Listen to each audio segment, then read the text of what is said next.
குரு என்ன பண்ணிடுவாருன்னா திருமண பாக்கியம் அப்படிங்கறத மிதுனத்துக்கு கொஞ்சம் தள்ளியே வச்சிருவார். குழந்தையும் விஷயத்திலும் கொஞ்சம் தள்ளியே வச்சிருவார். ரொம்ப ப்ராப்ளம் கொடுத்து செகண்ட் மேரேஜ் போகிற மாதிரி சில சுச்சுவேஷன்ஸை கொடுத்துருவார் குரு சரியில்லை அப்படின்னா. இவங்களுக்கு தான் ரொம்ப லேட் மேரேஜ் ஆகுது. நிறைய பரிகாரங்கள் பண்ணிட்டே இருக்கக்கூடிய ஒரு அமைப்பு. மிதுனம் சேட்டர் பாக்ஸ், அதே மாதிரி புரளி பேசக்கூடிய ஒரு அமைப்பும் இருக்கும். அந்த புரளி பேசக்கூடிய அமைப்புல குரு தேரகெடுத்துருவார். அப்படி முதல் சாஷ்டாங்கமா போய் விழுந்துடணும். விழுந்துட்டு அப்புறமா அங்க இருக்கிற தட்சிணாமூர்த்தியா நேருக்கு நேரா நின்று வழிபாடு பண்றப்ப இவங்களுக்கு ஒரு விமோச்சனம் அப்படிங்கிறது இவங்களுக்கு கிடைக்கும்.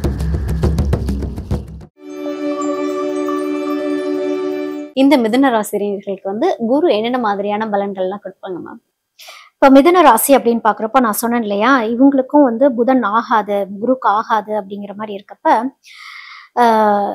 குரு என்ன பண்ணுவாருன்னா கை எங்க வைப்பாருன்னா இவங்களுடைய திருமண வாழ்க்கையில கை வைப்பார். அதே மாதிரி குழந்தை பிறப்பு அப்படிங்கிற விஷயத்துல கை வைப்பார். இவங்களுக்கு குரு அந்த மாதிரி விஷயங்கள்ல கொஞ்சம் ஸ்ட்ராங்கா இருந்துக்கிறது நல்லது. அதாவது 1, 4, 5, 7, 10ஆம் ஸ்தானம் 11வது ஸ்தானத்துல எல்லாம் குரு இருந்துட்டாருன்னா ஓகே. அந்த 6, 8, 12ல போய் குரு உட்கார்ந்துட்டாரு அப்படின்னா லைஃப் பார்ட்னர்னாலேயோ இல்ல ஒரு குழந்தை பிறப்பின் மூலியமாவோ ஏதோ ஒரு பாடத்தை பயங்கரமா சொல்லி கொடுக்க போறாங்க அப்படிங்கிறது தான் அர்த்தம். ஏன் அப்படின்னா இந்த மிதுனத்துல இருக்கவங்களுக்கு டியூவல் மைண்ட் இருக்கக்கூடியவங்களா இருக்கிறப்ப மதிக்கணும் மதிக்க கூடாது அப்படிங்கிறத இந்த மிதுன ராசிக்காரங்களே முடிவு பண்றதா இருக்கும். இவங்களுக்கும் குதிரைக்கு கடிவாளம் போட்ட மாதிரி சில ஃபோக்கஸ் அப்படிங்கிற ஒரு விஷயம் இருக்கும். ஒரு விஷயத்த நம்பிட்டாங்கன்னா அவ்வளவு சீக்கிரம் அவங்க மனசை மாத்த முடியாது. அவங்களுக்கு அந்த குரு உபதேசம் பண்றது அப்படிங்கிறது மிதுனத்துக்கு பிடிக்காது. அவங்களுக்கு பிடிக்கணும். அவங்களுக்கு பிடிச்சவங்க சொல்றத மட்டும்தான் அவங்க கேட்பாங்க. அந்த பிடிச்சவங்க சொல்றது நல்லதா சொல்றாங்களா கெட்டதா சொல்றாங்களா அது சரியா தவறான ஆராயக்கூடிய தன்மைக்கு அவ்வளவு சீக்கிரம் மிதுனத்தினால போக முடியாது. அந்த சமயங்கள்ல தான் இந்த மிதுனத்துல இருக்கவங்க ஆரம்ப காலகட்டங்கள்ல படிக்கிறப்ப அவ்வளவு சீக்கிரம் படிப்பு ஏறாம போறதோ இன்ட்ரெஸ்ட் இல்லாம போகக்கூடிய அமைப்பெல்லாம் மிதுனத்துக்கு இருக்கும். அப்ப இவங்களுக்குலாம் குருவை ஸ்ட்ராங் பண்ணணும் அப்படிங்கிறது எப்படின்னா, இவங்களுக்கும் நான் என்ன சொல்றேன்னா நிறைய குரு வழிபாட்டு முறைகள் இவங்களெல்லாம் வார வாரம் தட்சிணாமூர்த்தி கோயிலுக்கு கூட்டிட்டு போய் குருவை நேருக்கு நேரா நின்று வழிபாடு பண்ண வைக்கிறது.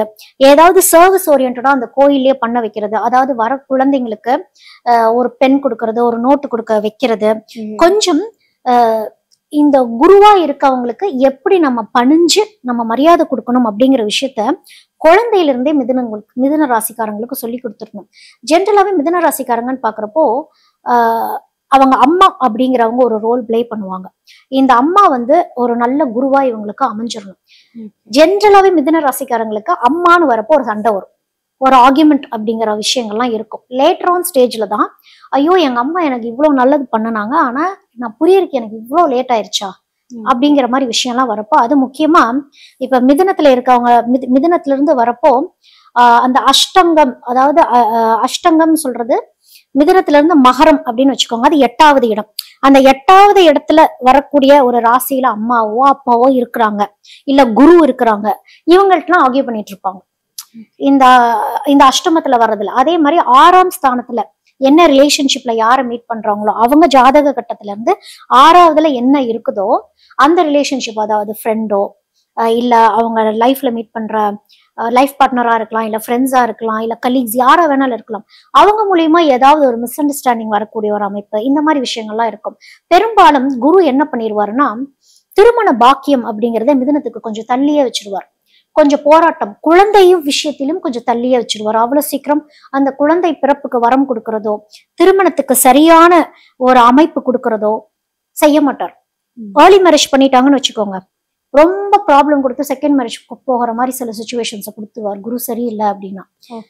இல்லைன்னா குழந்தையில இஷ்யூஸ் கொடுப்பாரு. இல்லைன்னா இவங்களுக்கு தான் ரொம்ப லேட் மேரேஜ் ஆகுது. நிறைய பரிகாரங்கள் பண்ணிட்டே இருக்கக்கூடிய ஒரு அமைப்பு அப்படின்லாம் குரு கொடுத்துரும். அப்ப இவங்கெல்லாம் இவங்களோட யூட்ரஸ் எல்லாம் கொஞ்சம் பத்திரமா பாத்துக்கிறது, கோயில்ல போய் துளசி தீர்த்தம் வாங்கி குடிக்கிறது.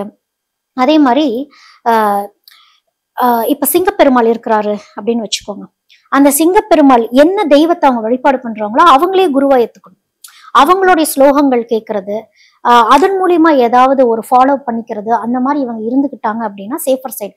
இவங்கெல்லாம் விஷ்ணு பெருமாள் வழிபாடே பண்ணுனா கூட மேலோட்டமா பண்றது அப்படிங்கிறத விட கொஞ்சம் இன்டெப்தா போய் இன்டெப்த்ங்கிறது நான் சொல்றது எப்படின்னா, அவங்களுடைய கதைகள் கேட்டு அந்த தெய்வங்களுடைய வாழ்க்கை வரலாறு, அதுல இருந்து என்ன விஷயம் நான் கத்துக்கிறேன் அப்படிங்கன்னு ஒண்ணு இருக்கு இல்லையா?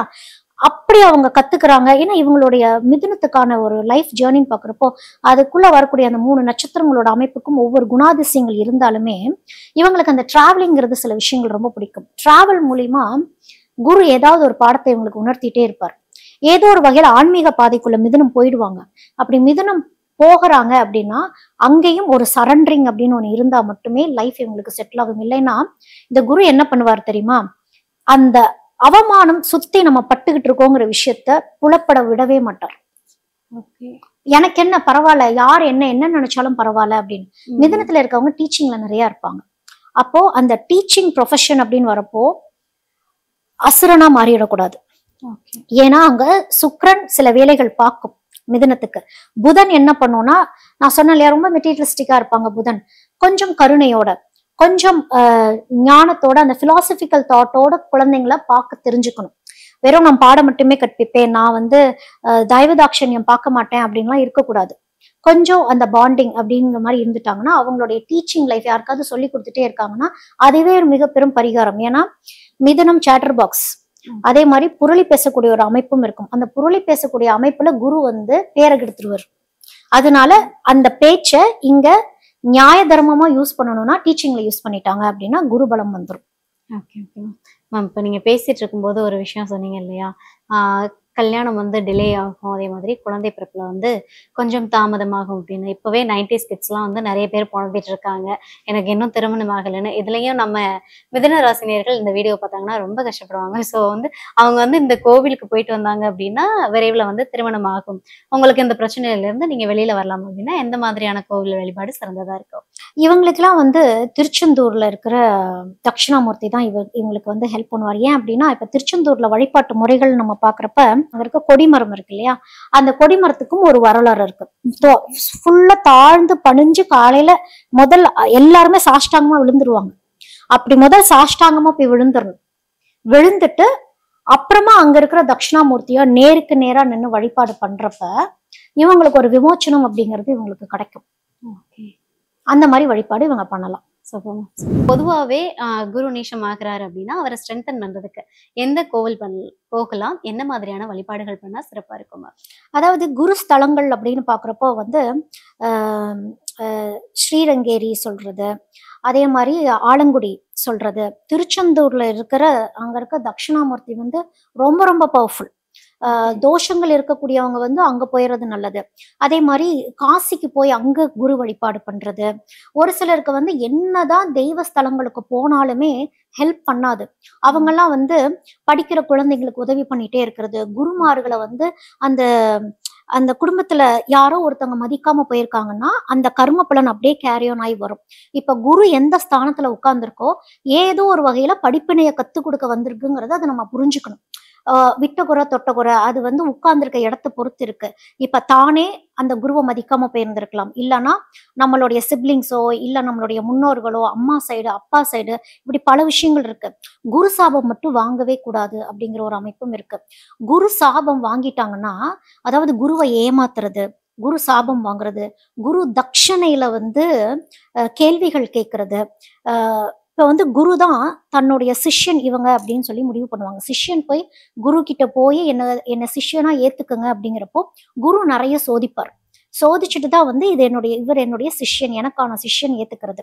இப்ப ஜென்ரலா இந்த குரு தட்சணை சம்பந்தப்பட்ட விஷயங்கள்லாம் இருக்கப்போ நம்ம டீச்சர்ஸே இருக்கிறாங்கன்னு வச்சுக்கோங்க, அவங்கள நம்ம விளையாட்டா கிண்டல் பண்றதுங்கிற விஷயம் இருந்தாலும் ஒரு மரியாதை, ஒரு ரெஸ்பெக்ட் அப்படிங்கிறது ஒண்ணு இருக்கணும். இப்ப இந்த தட்சணைங்கிற விஷயத்துல வரப்போ, உனக்கு எதுக்காக நான் இந்த தட்சணை கொடுக்கணும், நான் ஏன் உன்னை இப்படி பண்ணணும் அப்படின்னா, இந்த காலகட்டங்கள்ல நல்ல குரு யாரு, போலி குரு யாரு அப்படிங்கிற கேள்விகள் வரப்போ குரு மேல சந்தேகம் அப்படிங்கிறது வர ஆரம்பிச்சிருது. அப்படி குரு மேல சந்தேகம் வந்தாலும் நம்ம யாரு நம்மளுடைய குருன்னு நினைச்சு போறோமோ அந்த தட்சணைங்கிற விஷயத்துல அந்த குருக்கு கொடுக்கறப்ப அது மிக பெரும் பரிகாரமாவே ஆகும். அதனாலதான் குரு சம்பந்தமா தான தர்மங்கள் பண்றப்போ அது செழிப்பு, மஞ்சள் நிறங்கள்ல தானம் பண்றது, இதெல்லாம் ஒரு பரிகாரம். Anything related to yellow colour, அதாவது அந்த சுண்டல் இருக்கு இல்லையா, அந்த சுண்டல் அந்த சுண்டலை மற்றவங்களுக்கு அன்னதானமா கொடுக்கறது.